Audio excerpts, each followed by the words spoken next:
This episode of the Red and White Podcast is brought to you by Nick Overcash at Prime Lending. If you're in the market for a new home, building a home and need a construction loan, or just refinancing, do yourself a favor and reach out to Nick. If you're just now starting to think about your options, talk to Nick. He's got the experience to get you the best solution for your situation. Everybody's situation is unique, and you need that experience. He's a Pack fan, and we have to support our own. And speaking of, if you mention this podcast, he'll support you by offering you $500 off your closing costs. That's a win for you. That's a win for Nick. That's a win for the podcast. So check out nickovercash.com or call him at 919-854-4457. You can ask him financial questions or just talk to him about Wolfpack football. Either way, he'll be just as happy to talk to you.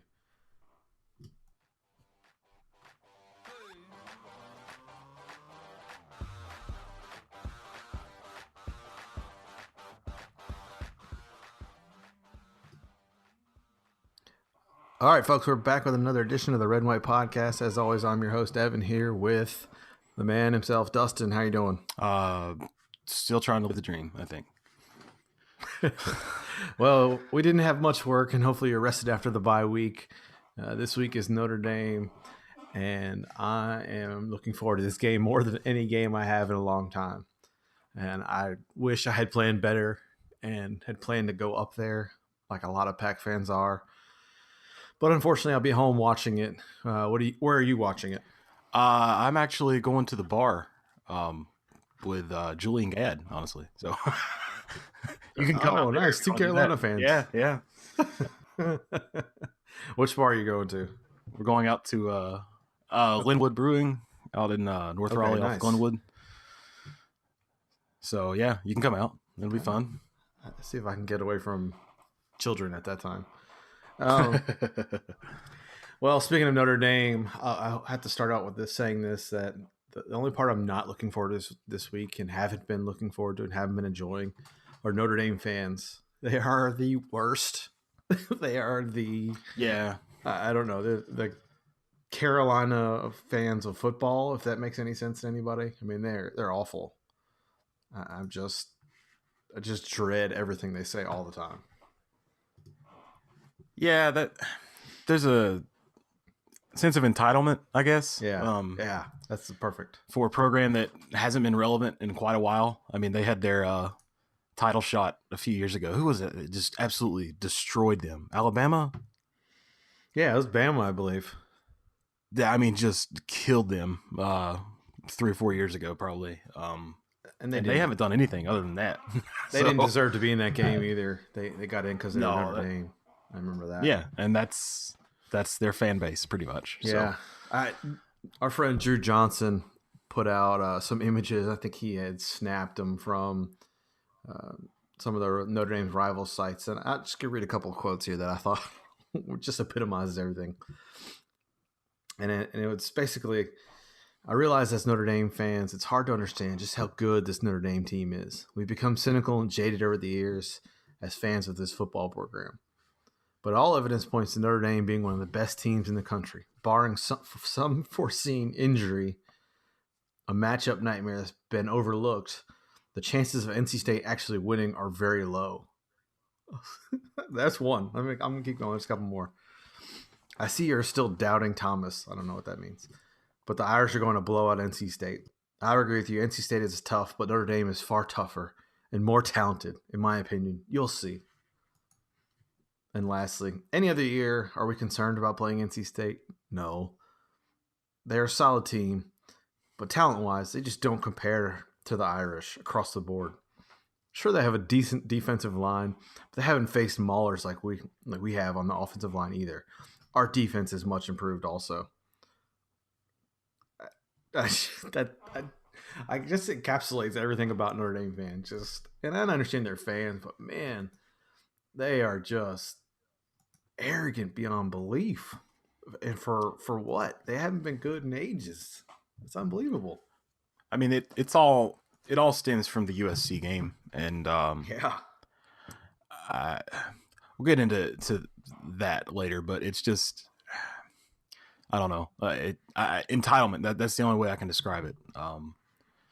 Bama fans are bad, but they've got the results to back it up. Yeah. and Notre Dame's top 10 now after blowing out an overrated USC team, and it's just going to their heads. Difference between them and us. I mean, we should be, we should be here. State fans, you know what? We're not a program that's been there in a long, long time, and it's just nice to be there. But Notre Dame takes it to that next level. They always have. So, yeah, it's crazy, man. I remember having the similar kind of conversation and similar feeling going to the Gator Bowl. I don't remember what year that was. That was 2001, maybe. Such a long time ago. But we go down there, and Notre Dame fans are just, oh, why are we here? Why are we playing NC State? These guys are terrible. Just completely disrespecting all the state fans. I mean, they were just complete jackasses. And that was the best part of winning that game, was just hearing all their fans bitch and complain afterwards. You go to the bars and they were just whining, just constant misery because they just got their asses handed to them. I mean, we dominated that game, and I felt so good after leaving that game because they were just so bad, and they were just so arrogant about it, and it was awful. It was so bad. I've never had a positive encounter with a Notre Dame fan, and I know you're listening to this, James. So they're just bad across the board, and it's entitlement, as you said, and arrogance, man. Oh, I don't like it. Going into this, Notre Dame's favored by 7 on most of the books. I think that line's actually moving up now. I saw it at 8 this morning. Give me your D-balls lock on this one. How you feeling? Oh, I don't know about a lock. I'll say I had some stuff to talk about, but Joe Giglio of the NNO put out a video yesterday that, summed up most of the good for NC State in this game. We'll tweet that link out. It just went through a couple of the points of why State should and could and will win this game. Notre Dame's head is huge right now, and I'll take that anytime. I had a buddy text me just a few minutes ago, Proden, you're out there listening, and he was talking about how he doesn't want to see all these articles he's seeing now where Notre Dame's on upset alert. Like, he'd rather their head be huge, and that's true. The USC game did that. Notre Dame's strength is the run. Our strength is the run D. It's going to be O-line against D-line. That sums it up for them on the offensive side of the ball. Something that really helps us, I think, is Notre Dame's defensive coordinator was at Wake Forest last year. So there's some familiarity, and he runs the same defensive scheme, whereas our offense has evolved a good bit, I think, from last year. So that's a plus side. The bye week beforehand can't hurt, that's got to help. Doran, I think, is 4-0 out of bye weeks. Mm-hmm. So I'll take that too. And then our D-line is going back to that. That's the key. And I think it's comparable to Georgia's, and they held Notre Dame to 50-some yards on the ground, and their only loss of the year. So Notre Dame averages 300 yards on the ground. That's not going to happen Saturday. If it does, we're going to be very, very sad. Because we will lose, but I can't. I think we hold them to 150 and we win the game. If we hold them to 150 yards rushing, we definitely win this game. Yeah. I'll put that out there. And Notre Dame's where they're at this week because of the USC game. USC wasn't proven. They're another program that gets their ranking from their name. They got stomped at Notre Dame, but USC's a 3-point favorite at unranked Arizona State this week. So either Arizona State is the best unranked team in the country. I saw they didn't have any votes in one poll, and I think they had 2 in another. Or USC got exposed. And I'm not saying that Notre Dame isn't good, but I'm saying I don't think that they beat a very overrated team last week, and that led to all this hype, which, you know what, I'll take it. But I think it's going to bite Notre Dame in the ass. I think that's a perfect. I felt the same way after watching that game. And Nick, our sponsor, was actually talking to me after the game, texted me and said, it couldn't have set up any better for us because we don't want them completely overlooking us. They want them to be just so arrogant how good they are because they beat USC. And like you said, USC is not that great of a team. I mean, they had their Heisman candidate, which we've already talked about in past episodes. Finley's got better numbers across the board than Sam Darnold does. Yeah, he's overrated like his team is. Yeah, and it's one of those things that they're getting credit for their name and State's not getting credit because of their name, right? Yeah. We're not a program that people associate with having good football. So I mean, I think it couldn't have set up better for us in that regards. I will say a note about Joe Giglio. That video you put out was fantastic. It was perfect summation of, basically just the key points in this game. And it sucks that in January he's going to the UNC beat, so they're switching him over for whatever reason. I think that's going to be a loss for us. Yeah, I'm not a big fan of that one. But regardless, it was a good video, and he talks about all those points, and we'll tweet that out later. But everybody's pointing out there's going to be line versus line. I don't know much about Notre Dame's offensive line, but from what I've heard and what I've read, they're really good. So it's going to be a really good matchup. But like you said, I don't think they're going to run for 300 yards. They might get close to 200 just because Josh Adams is likely to break a long run. They run this play, and I'm not sure what the technical term is for it. It's like some Tampa drag or whatever they call it, where they just kind of pull out. They pull across the line, and Josh Adams just kind of waits for a hole, and then he goes straight ahead. I think Denver used to run this play a lot. And so he's likely going to break one of those. There's a lot of pressure on our linebackers to perform in this game. So everybody's talking about the defensive line. I think our linebackers really have to be able to identify those gaps and keep Josh Adams from breaking away. He's likely going to break one, right? It's going to happen. I expect it to happen. He's a good running back. They have a good offensive line. Those things just happen, but you can't let it happen repeatedly. And so I expect him to get, I expect Notre Dame to rush for 150 yards. That's fine. Let's see if Winbush can beat us throwing. And if we're stopping the run or we're containing the run a little bit and we're forcing them to throw more often, that only plays out in our favor. That means our defensive line's getting pressure, and he's not going to be able to sit back there and just pick us apart. And so while the secondary is not great and their passing games is not great, I think if you combined defensive line pressure with our secondary, there's a chance that can maintain, and I think that's kind of leans in our favor. So I think we're a better team, to be honest. I think we're a good team across the board, and nobody's talking about our offense. I think our offense is going to be key to the tempo of this game. Notre Dame's going to want to run it and grind it out, and if Finley gets in a groove and kind of gets Notre Dame back on their heels a little bit, I think that's a great place for offense to be. How do you feel about the offensive-defensive matchup from the State standpoint? I mean, I like the way our offense has gone recently. I think I saw something about that concerned me, honestly. Notre Dame's only given up like one rushing touchdown this year. Yeah. And that was, I believe, against Georgia. So that's kind of concerning.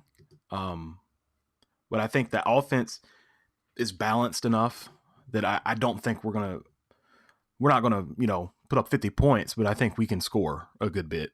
Right.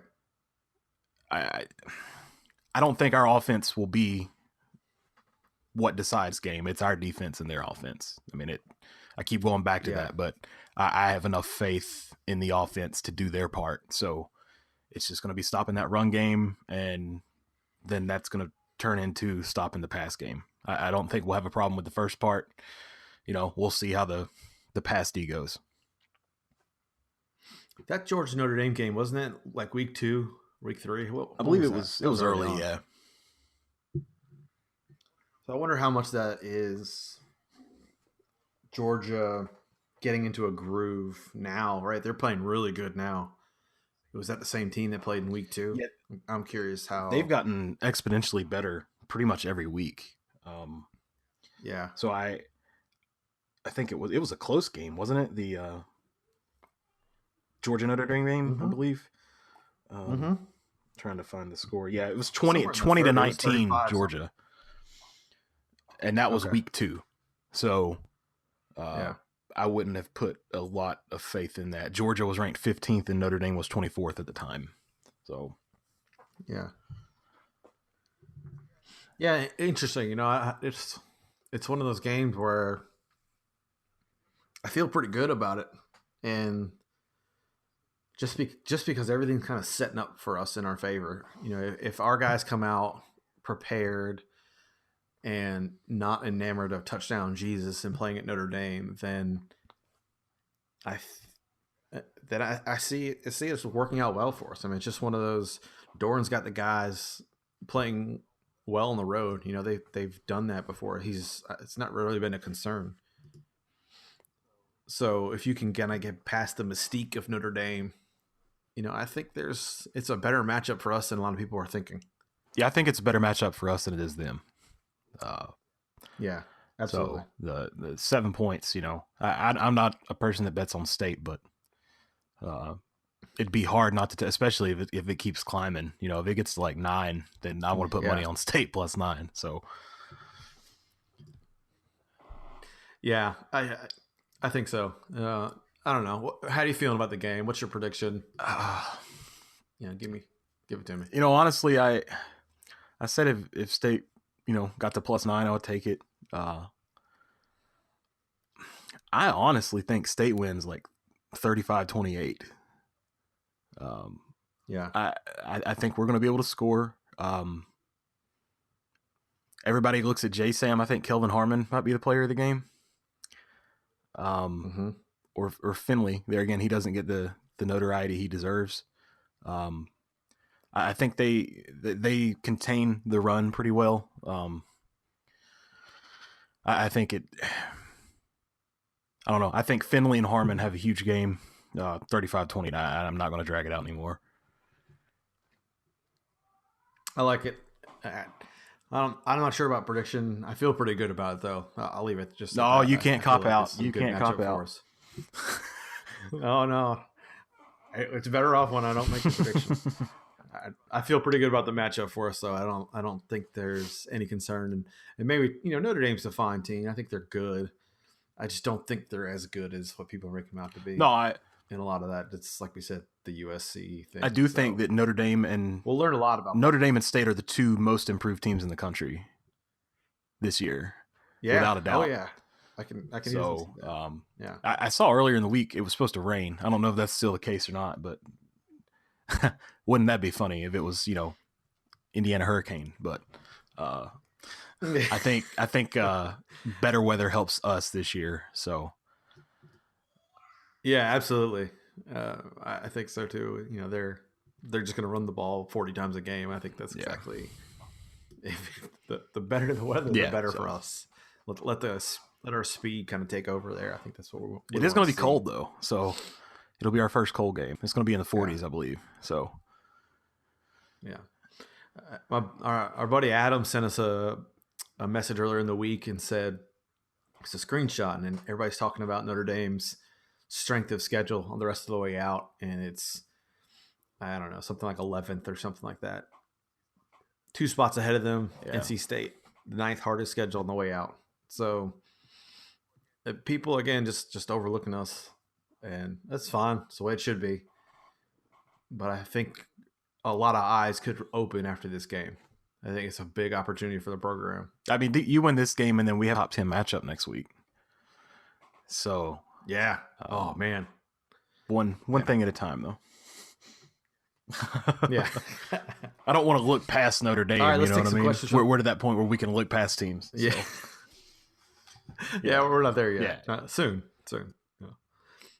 We'll take some questions from the crowd. Folks asked us this morning. I'm going to go ahead and ask them to Dustin. At James Girl, if somehow we find a way to neutralize Notre Dame's running game, which unit prevails? Notre Dame's meh passing attack or State's meh secondary? So I looked up season wise, and they've thrown the ball for exactly 1,100 yards this season, 9 touchdowns, 4 picks. So they're averaging 157 yards a game through the air. That seems to be not too worrisome. A good indicator, though, I think, is the Georgia game because of the line play and how the Notre Dame's rushing attack should go. So Georgia held them to 55 yards on the ground, but that only translated into 211 yards in the air. And those 211 yards came on 39 attempts with only 19 completions. So when they had to throw, they had problems. And I'm not, Georgia's pass D is better than ours, but Notre Dame had a lot of trouble adapting. When the run game goes, their offense, hopefully, and it did in the past, it went as well. The whole offense suffered dramatically. I don't think they can pull through. And our secondary's gotten better. We haven't talked about that a lot, but there's been consistent improvement through the year. The pick game was a little but I think our pass D handles their passing quote attack the best. Well, this leads us into our next question. Chances of their QB is from D Stanford 522. Chances of their QB or wide receiver having a big game that hurts us. Seems that happens every week. I've always said State's a slump buster. But looking at the numbers, I mean, we were just talking above, it's hard to see how they do that, but I'll never say never when it comes to State's slump busting capabilities. Basketball, football, I mean, it happens across all sports. So there's a chance, but I wouldn't say it's high. Maybe 30%, something like that. Yeah, like you said, if we're in a situation where their quarterback has to beat us, then I feel pretty good about that. Yeah, absolutely. I'll take that. All right. Charles at the Old Man Par asks, Hines versus Notre Dame special teams. Who's got the edge? Also, 3 things you'd rather happen than a 40-yard field goal for the Pac to win or tie. I can't act like I know a lot about Notre Dame special teams. I don't. It's hard to go against Hines, though. Yeah. He's shown himself to be an electrifying returner, probably one of the most electrifying returners in the conference, possibly the country. It's hard to say whether a player is going to break one or not. There's a lot that has to happen. You've got to have the combination of talent in the returner, but that's not enough. Usually there's got to be some kind of breakdown somewhere in the kicking team. That's a rarity, but I mean, we can hope for the best. I would take Hines, I guess. What do you think? Yeah, Notre Dame's kick special teams last year wasn't good. I think I saw the numbers. They gave up 5 special teams touchdowns, whether that's bad snaps or punts or punt returns. That's not great. This year, I think they're better, but I think it's also because they hadn't been in that situation where they've relied on it. They haven't punted a whole lot. They scored offensively. They scored some touchdowns, so they haven't punted, and they haven't relied on field goals. So I don't think we know what to expect out of Notre Dame special teams. I would assume they've improved based on the improvement the rest of the team has made. Yeah, but that's just pure guess. Well, 3 things you'd rather have happen. I'm not really sure how to answer this one. This one can go anyway. Yeah, I don't know how to go with this. I'd love to win with a 40-yard field goal. I mean, that would put like a shit ton of demons to bed, especially against like a top 10 team. And that just builds so much confidence going forward, which is so crucial to a kicker. So I would love to have that situation. I guess if I got to pick 3, we'll go 1, State by double digits, no stress at all. Propels us into the top 10 the same way Notre Dame did when they beat USC. 2, let's say a pick 6 or a sack fumble return to win in the final minutes. I would lose my pants for at least 4 days. I wouldn't have any idea where they were. And I would be hungover until Tuesday. 3rd, I don't know. I can't think of a 3rd, so I'll say a Pack 20-yard field goal for the win. I don't math, but doing the calculations, that should 40 to 20 double our chance for success. #logic. So we'll go with that. I'll add one there. I'd rather go to a proctologist than have us have to kick a 40-yarder to win. I mean, I don't. Yeah, there's nothing good that's going to come from having to kick a 40-yarder to win this game. Yeah. I didn't know we were keeping it, non-specific to game. I could have came up with a whole shit ton of things I'd rather do than watch that. But if those three happen, I'm good with it. I think as long as the actual 20-yarder goes in, that's the kicker. So yeah. All right. All right. Well, we're going to take a quick break, and then we'll be right back. Picture this. Your buddy's a Falcons fan. You're a Panthers fan. You go to trashtalktext.com, and once a day for 2 weeks at a random time, he gets a text reminding him the Falcons blew a 28-3 lead in the Super Bowl. That's quality entertainment. Check out trashtalktext.com and send your friends anonymous trash talk about their favorite team. As always, if you're interested in learning more about sponsoring the podcast or our sponsors themselves, check out redandwhitepodcast.com/sponsors. All right, so now that we've had our talk of our means of making money with our sponsors, it's time to make you some money, I think. Have some quality Vegas picks for you. Here's our locks of the week. What do you got, man? How did you do last week? I actually remember my last week. I wrote it down. I had the Hokies versus UNC, and the Hokies smoked UNC 59-7. Wasn't even close. They scored on a gift touchdown. Hokie smash. Thank you for covering that one. I appreciate it. So I feel pretty good about that one. Who'd you have last week?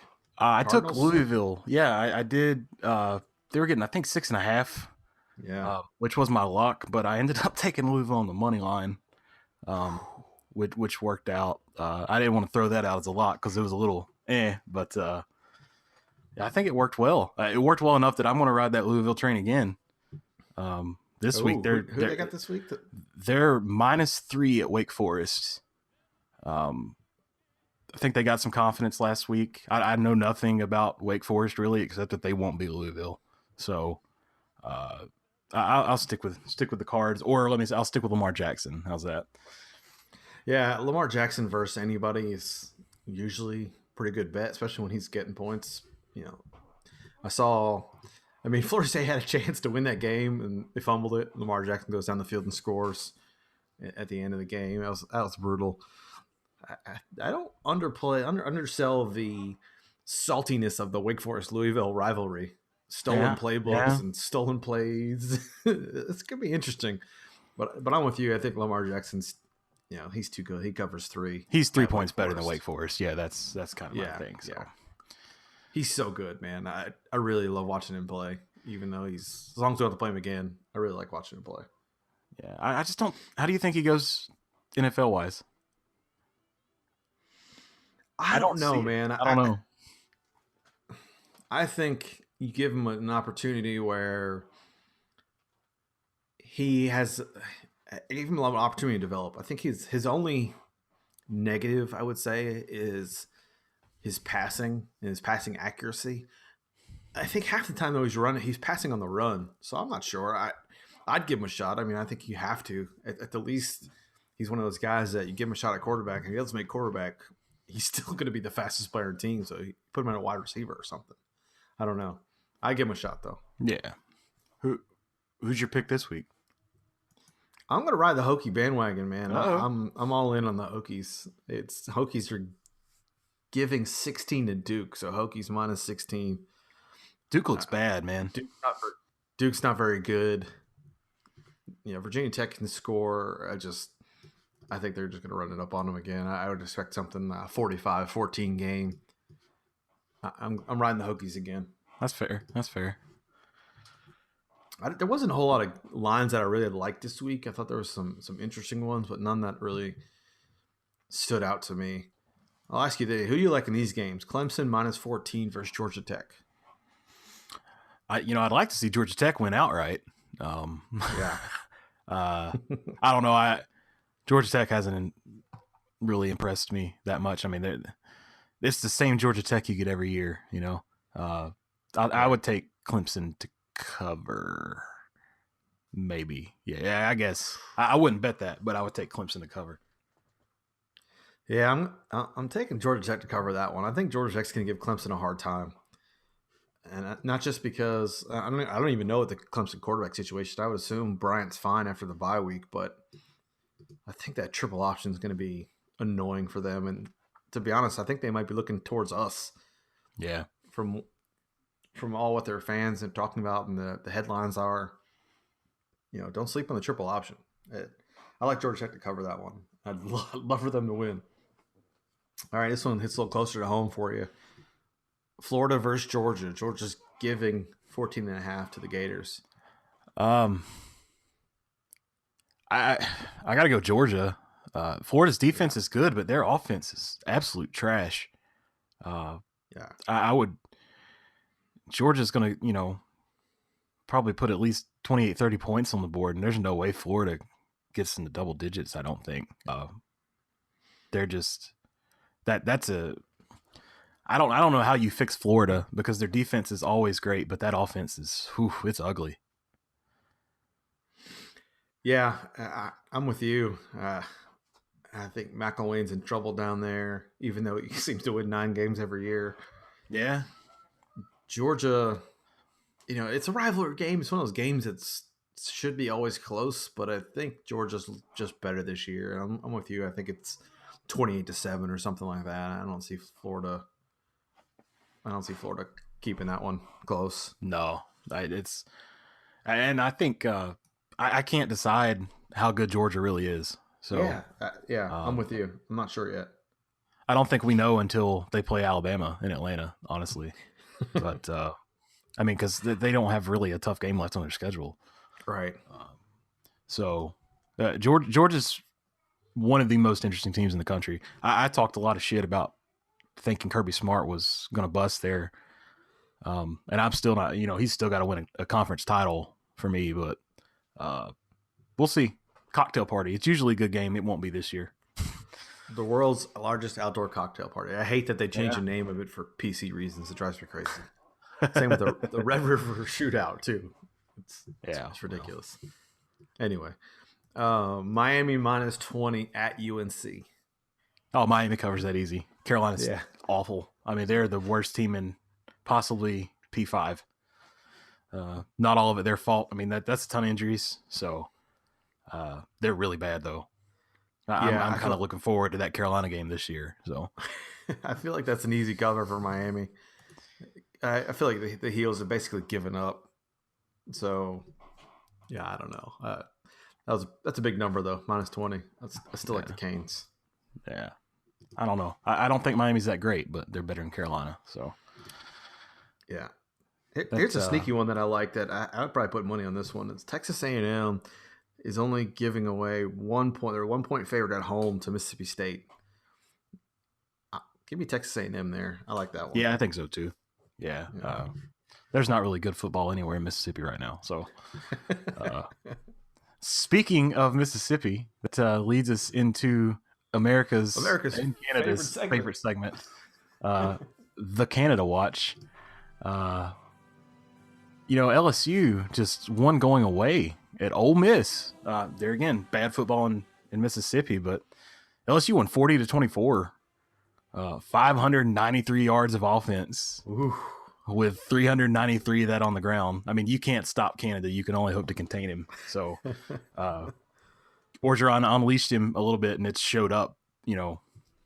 I think Canada gets a Super Bowl ring before his career's over. So, there's not much to talk about when they get almost 600 yards offense. So, there again, I mean, he's just doing the thing. So. At the end of the year, I'm going to get an LSU fan on here. We're going to talk to him about Matt Canada. Just going to wrap it all up. I'm curious. And congratulate him on how lucky he is. This will be the only year of the Canada Watch because we won't need it anymore. We already know how great he is. So he'll be a head coach soon. He's going to get a P5 gig. I think so. So It'll be interesting to see what happens there. There's gonna be a lot of coaches moving around. I bet you he pops up on somebody's name, somebody's radar. He can be in Knoxville before we know it. So, Speaking of no pants, I would.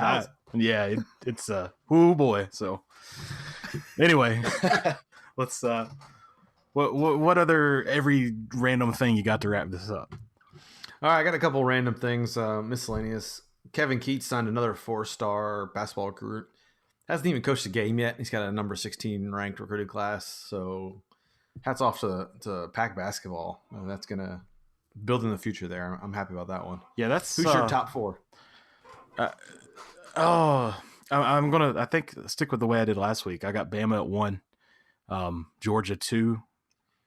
I debated moving Penn State up to 2, but I can't because they're in the Big Ten. And then TCU at 4. I think Penn State had that big win. Michigan and Jim Harbaugh may be the most overrated coach in the country. He's done, not what he should be in Michigan. They've been hyped up ever since he got there, and he's done nothing but have letdowns in huge games. I saw an article this morning, and I didn't read it, but I saw the headline, and it was basically saying that the problem is Michigan, the problem is not Jim Harbaugh. And I was like, oh, that's kind of a condemnation of the program there. I mean, it doesn't surprise me. It's sort of like some of these other big schools that think they're really good and they aren't. But yeah, I mean, can you win at Michigan again? Can you build a great program at Michigan? I think you can. I mean, as good as you can build one in the Big Ten, but yeah. I think so. And I would take Harbaugh, but I think he's gotten a lot more credit than he has earned so far. Yeah, you're probably right. I think it's still young and it's still early in his tenure. Yeah. A lot of it, I think, has been Don Brown, defensive coordinator, I think he's fantastic. But, speaking of top 4s, Bama, and I have Saquon Barkley by himself as number 2. Georgia and then Clemson. I mean, Saquon Barkley is so good. He's entertaining to watch and just shredded Don Brown's defense. I mean, they just one of the top-rated defenses in the country, and they made him look silly. I'll give him that. Just awful. So I had to bump him up, but I think we have a bit of a Notre Dame situation here. Penn State's high on their hog, man. They're going into Ohio State this weekend. That's going to be a really interesting game. Yeah, I like Ohio State in that one, and then I can drop this whole Big Ten thing completely. So, one more little tidbit for everyone about Jim Harbaugh. Over the past 9, I guess it's the past 10 games now, Butch Jones has a better record than Jim Harbaugh does. You let that sink in. Wow. Yeah. You let that sink in. So, anyway. Speaking of Butch Jones, I saw another one come across Twitter. I had to ask you about this one. Better job, Nebraska or Tennessee? That's not close, man. Tennessee leads in revenue. They're a top 10 college in revenue. They lead in stadium size. They lead in ticket sales. They've been relevant much more recently than in Nebraska. Nebraska died in the late 90s. Tennessee died 2007, 2008, around there. It's going to be a lot easier to recruit to Tennessee. Competition stuffer, but you get the SEC prestige to go along with it. So that's not even close, man. Who wants to go live in Nebraska? I can see that. I mean, yeah, but in the SEC, you have to play in the SEC. I mean, you can win earlier at Nebraska, right? You would think that would make sense, but you're going to have more resources to win at Tennessee, I think. Yeah, I think that's probably right. I thought that's interesting. Kind of comparable programs from the outside. They're both big programs, historically good programs that are struggling lately and just can't find an identity. So I'm curious to see what happens at both of them this offseason. It's going to be I think something else that hurts Nebraska is they will never get their identity back because you're not going to win the way they won in the past. You're not going to win national titles with that. We're past that. Yeah. I think, they're obviously going to go after Scott Frost at UCF. That's, alumni, national title winner at Nebraska, all this jazz. And you look at how he's winning I think SB Nation had a really good breakdown of the UCF offense and how it's not too far departed from the triple option. Mm-hmm. I mean, it's an option run game, and they definitely run it more than they throw it, but it's got a little bit more balance. I think that's what Nebraska is clamoring for. I mean, UCF is piling up yards on the ground. I think that's what they want, and that's the identity. That if you believe that Scott Frost, after 2 years, is the guy for you, then they better go get him, because that's what they want. I mean, they want that run game. They want that fit. They want that guy that loves Nebraska. Right. You're not going to find a better fit there. I do think that the bidding war is going to be real for him. No matter what happens the rest of the way out, he is turned UCF around from a 0-win program in the last couple of years to undefeated, and looking like a buster so far. So. All right, I got a question of the week for you. It's my new favorite segment. Give me your top 5 football movies. Oh, God. I don't know that I've got 5. Varsity Blues, number 1. Any Given Sunday, 2. Rudy, 3. No, I can't put Rudy in there this week. I trapped him, son of a bitch. At least I didn't say it was number 1. I'm trying to think of 5 football movies. The Replacements, I guess. Yes. I'm not as crazy about The Replacements as everyone. Remember the Titans. Okay, so let's go Varsity Blues 1, Remember the Titans 2, Any Given Sunday 3, Replacements 4, and I'll put Rudy in there at 5. All right, fair enough. I like Remember the Titans and The Replacements. Those two would be on my list. Necessary Roughness doesn't get mentioned enough. Any movie with Kathy Ireland in it, yeah, it's gonna get my vote. I don't think I've ever seen that one, but oh gosh. All right, we'll go back and watch that one. We're gonna wrap this up. I got one ask from the crowd this week. Go out and give a random stranger a high five. Do something good. That's all I got. Go Pack. Go Pack. Random stranger a high five. That's so nice of you. I mean, that's class. That's what you get from us, class. Go Pack. That's right.